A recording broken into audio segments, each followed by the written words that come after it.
I am Ferdinand Marcos, and I am the President of the Republic of the Philippines. I stand today on behalf of 110 million Filipinos. Everyone, hello University me again. Shout out sa inyo mga kababayan sa mga Marcos loyalists and supporters, Filipinos and OFW guys. Meron tayong upload videos and this is good news for everybody. Report ni Yusek Attorney Claire Castro ang magandang nangyayari ngayon sa Marcos administration. Yung about sa inflation mga kababayan. Good news ito para sa lahat. Although mayroong iba dyan na laging tumatabingi ang kanilang kilay, well, simple lang po yan. They are anti-Marcos. They are not happy. Diba?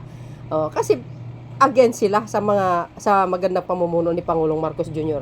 Para kumpleto detalyado mga kababayan, panoorin nyo po natin si Yusek Castro. Napakaganda ang kanyang mga hinatid na mga balita and some question na sinagot niya. Guys, itong maganda sa PCO ngayon. Bakit kanyo? Napapansin ko, panay ang post nila. At ito si Yusek Secretary Castro, bes, maganda po yung kanyang ginagawa.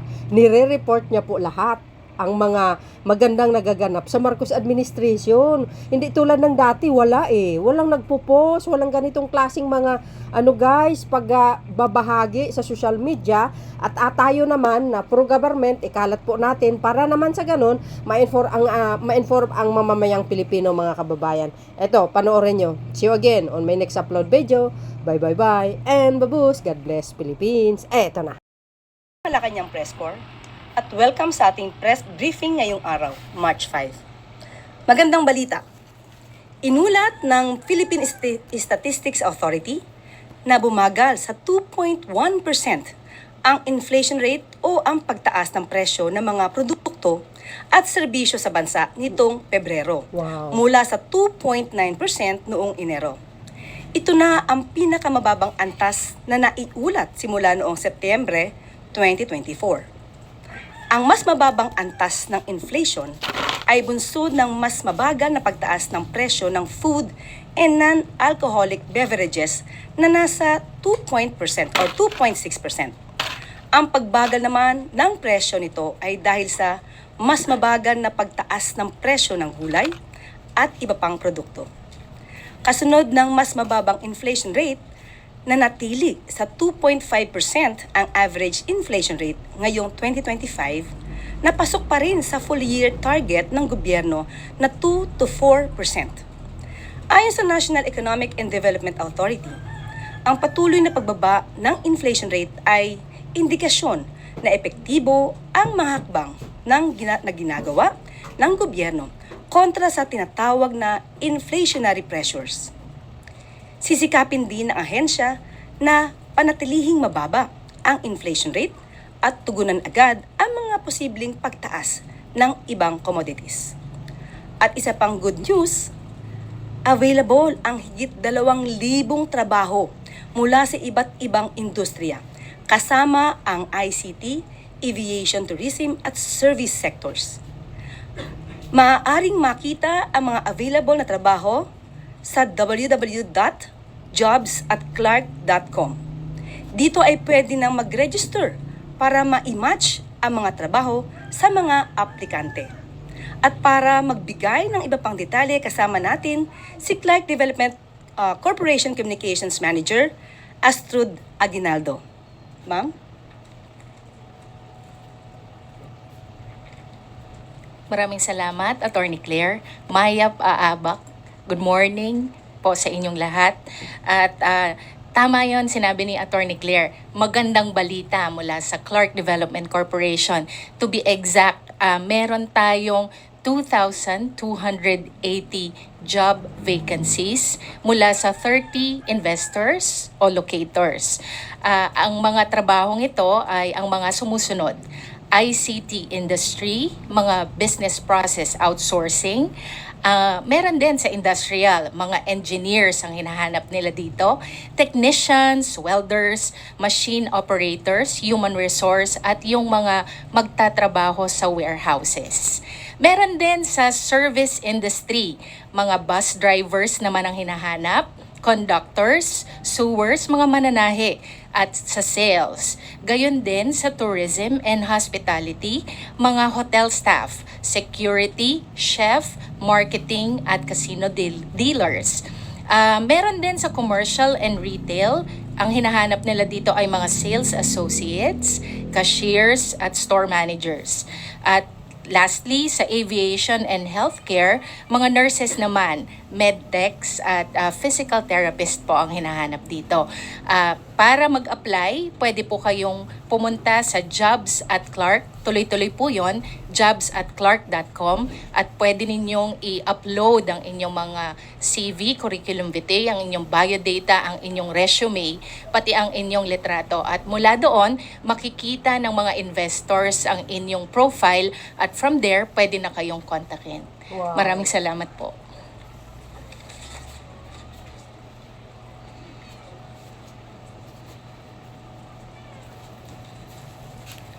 Thank you very much po, Ma'am Astrud Aguinaldo. Ayan. So, meron pa po tayong good news.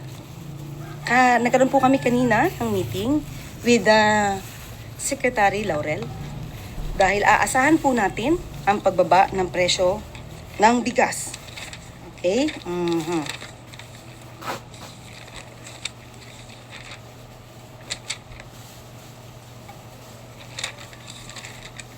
Ayan. Sa darating po na by March 31, sa ngayon po, ang presyo ng bigas kada kilo ay pumapalo po sa 49 pesos. Pero by March 31 po ay aasahan po natin ang pagbaba nito ng 45 pesos. Pati na po ang presyo po ng baboy ay maaari po ito, maibaba din po by March 10.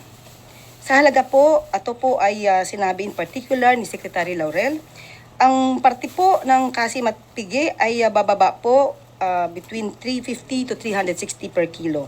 At ang liyan po naman po ay maibababa po ng 380 per kilo. Yan po ang maliban po dyan. Marami pa po tayong sasabihin good news, pero most probably po ay bukas na po dahil marami pong napag-usapan kanina sa meeting with the DA Secretary Laurel. Yes po. Handa na po tayong tumugon sa inyong mga katanungan. First question, Marisol Halili, B5.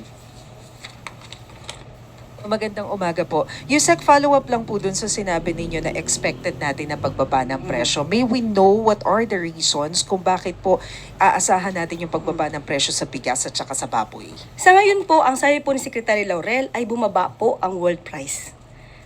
Kung kakaroon po kasi ng pagtaas talaga ng bigas, ito po ay ang nagiging basehan po, ang one of the factors dito ay yung world price.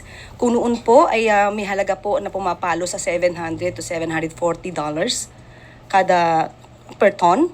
Ngayon po ay bumaba, kung di po tayo nagkakamali, parang bumaba po sa $400 or lesser or $380 per ton. So yun po ay isa sa mga nakikita natin pong dahilan. Isa lamang po yan sa nakikita nating dahilan para po bumaba ang presyo ng bigas. And ma'am, yung sinasabi po ninyo na from 49 pesos to 45 pesos, ano pong uri ng bigas ito, ma'am? Okay.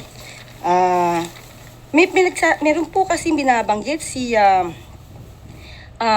DA Secretary about dun sa DT8 na klase po. Ito po ang sinabi niya ay pumalo nga daw po sa $470. Yan. Per ton at pero yung may mas mahal po na 504 ay 400, mas mababa po to, mas mababa.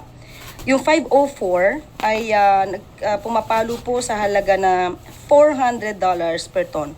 So kaya lang po ang karamihan daw po sa mga Pilipino ay mas gusto nila yung mas mahal na uri, yung DT8.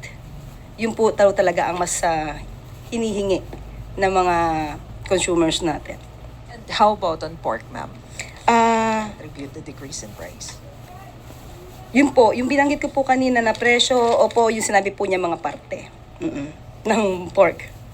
Also, because of the world price, ano po yung dahilan? Bakit po bumaba? Wala pong nabanggit, pasensya na po kayo, basta sinabi lang po niya sa atin ang good news at titignan po natin at kakusapin natin muli si Secretary Laurel kung ano naman ang naging reason kung bakit na kaya nating ibaba ang presyo ng pork. Salamat po. Apo. Next question, Pia Gutierrez, ABS-CBN. Hi ma'am, magandang umaga. Ma'am, regarding yung sa pag-collapse ng bridge sa Isabela, is the President uh, asking for or directing an investigation on this, especially to find out whether corruption was involved? Yes po, nung nagkaroon po kami ng pakikipag-usap kay Secretary Bonoan, nagkaroon na po talaga ng investigation, but it's initial investigation. Ang nakikita po, sabi nga po natin, ito ay nag-start noong 2014 at lumalabas po na 90% ay naisagawa ito sa panahon po ni dating Pangulong Duterte. Ang sabi po ay nagkaroon po ito dahil sa mga earthquakes, sa kung ano sa tagal ng panahon, hindi na siya naging matibay at kailangang i-retrofit sa panahon po ngayon. Ang nakikita po so far ay nagkaroon ng under-design. Lumalabas din po sa investigasyon na ito po talaga ay para sa mga light vehicles.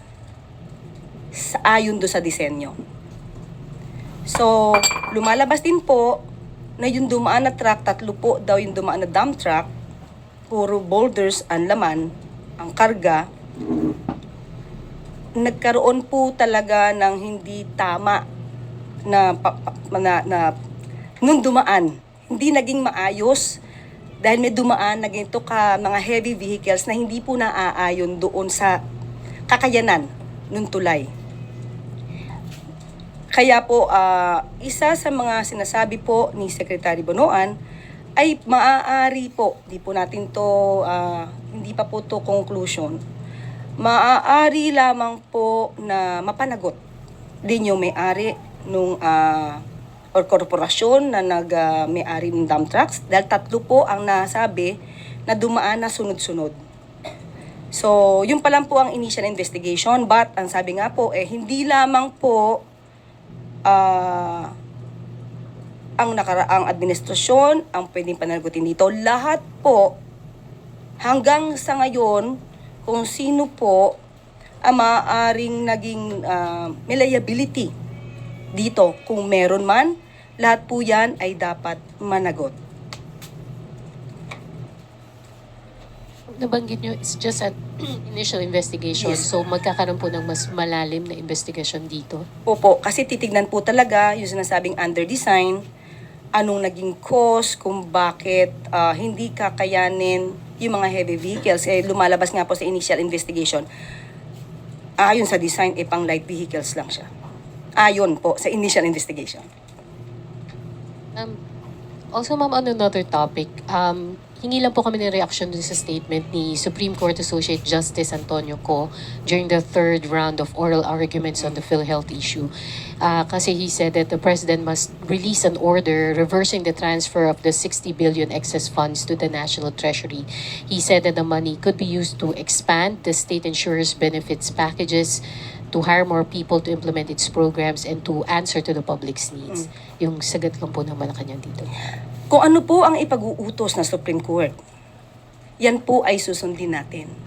Hindi po natin tututulan, hindi po natin lalabanan kung ano po ang inuutos ng Supreme Court.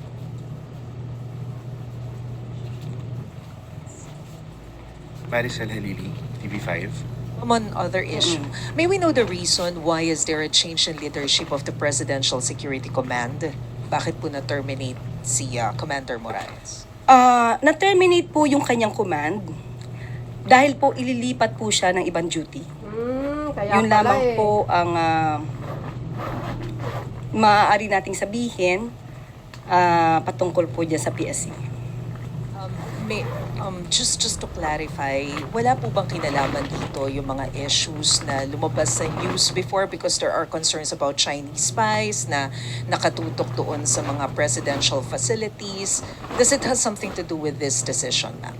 Wala pong nabanggit sa atin na ganoon. Lumabas na lamang po na yun nga po ang kanyang command will be considered terminated dahil meron na pong papalit bilang PSC commander. And one final question, ma'am, about the issue. I understand kapag po kasi election period, meron tayong ban doon sa appointment. So nagkaroon po ba ng exemption prior to the appointment of the new PSC commander? Ayon po naman sa date na yan, hindi naman po nag-violate ng anumang polisiya or order or batas. So, naaayon pa rin po yan. Tristan Nadalo, Newswatch. Hi ma'am, good morning po. Ma'am, yesterday, nag-order si US President Trump na isuspend yung military aid sa Ukraine. And knowing na close allies natin ang US and we rely heavily pagdating sa military support sa US, are we at all concerned na the shifting of policies could somehow affect our military alliance with the US? Yung issue po na yan ay minabuti namin po na si DFA Secretary po ang sumagot para po, yun po naman ay foreign policy. So mas maganda po na si DFA Secretary po ang tumugon dyan. Pero po sabi ni Ambassador Babe Romualdez, we should be ready to beef up our own because sabi niya po ay ironclad today but hindi natin ma-assure kung ironclad pa rin tomorrow. So ang policy po is to continue yung self-defense ng sarili natin, yung modernization. Yes, dapat lamang po may alay tayo o wala tayong alay. Kailangan din po nating i-prepare yung sarili natin. Yung AFP modernization ay talagang kailangan po natin yan para hindi naman tayo masyado umaasa sa ating mga allies. Thank you, Yusek. Yusek Claire. Okay. Okay na? Okay, so, I just want to have a clarification. Okay? On my previous statement about the alleged ownership of Secretary J of Digital 8, okay. If I could still remember, I was asked by Miss Ana Bajo. Sinulat ko po eh. Okay.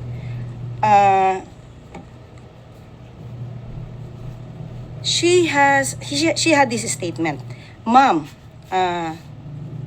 mayroon pong report na ang media company kung saan co-founder si Secretary J. Ruiz ang nakakuha ng 206 million na halaga ng kontrata sa PCSO. Ilang buwan bago po siya maging PCO Secretary. Di pa po ba, okay, period, okay? Bago po siya naging PCO Secretary, period. Di pa po ba nag-divest si Sec J? Yun lang, yung question. Ayoko kasi na na-twist ng ibang mga vloggers. So I really want to clarify this. My answer was, it's very general. Ang batas naman po natin ay allowed po na mag-divest ng shares, interest sa anumang kumpanya na pag-aari niya. Bago siya nag-assume ng posisyon. So, At alam naman po niya ang batas. Lahat ng gagawin natin dito ay dapat na naaayon sa batas. So, I neither confirmed nor denied if there is any ownership or shares or interest, Secretary J, over this DG8. I never mentioned the word DG8 as a matter of fact. It's very general. Kung anumang kumpanya, mayroon siya, nirecord ko to. Okay, ulitin natin. Allowed po na mag-divest ng shares interest sa anumang kumpanya na mayroon siyang shares. So, within 60 days from the time na siya ay nag-assume ng position. So, there are some vloggers, I don't know other media, there is this, I will not consider that as misquoted because there might be a misunderstanding. But if you will just read the lines or you listen to the words I said, it's very clear. Lahat po ay dapat lang pong mag-divest within 60 days sa anumang kumpanya na mayroon siyang shares. So with Digital 8, I do not have any, I did not say anything about the DG8. So I just want to have it cleared because nagagamit ito as if we have conflicting statements on the alleged DG8. Yun lang po.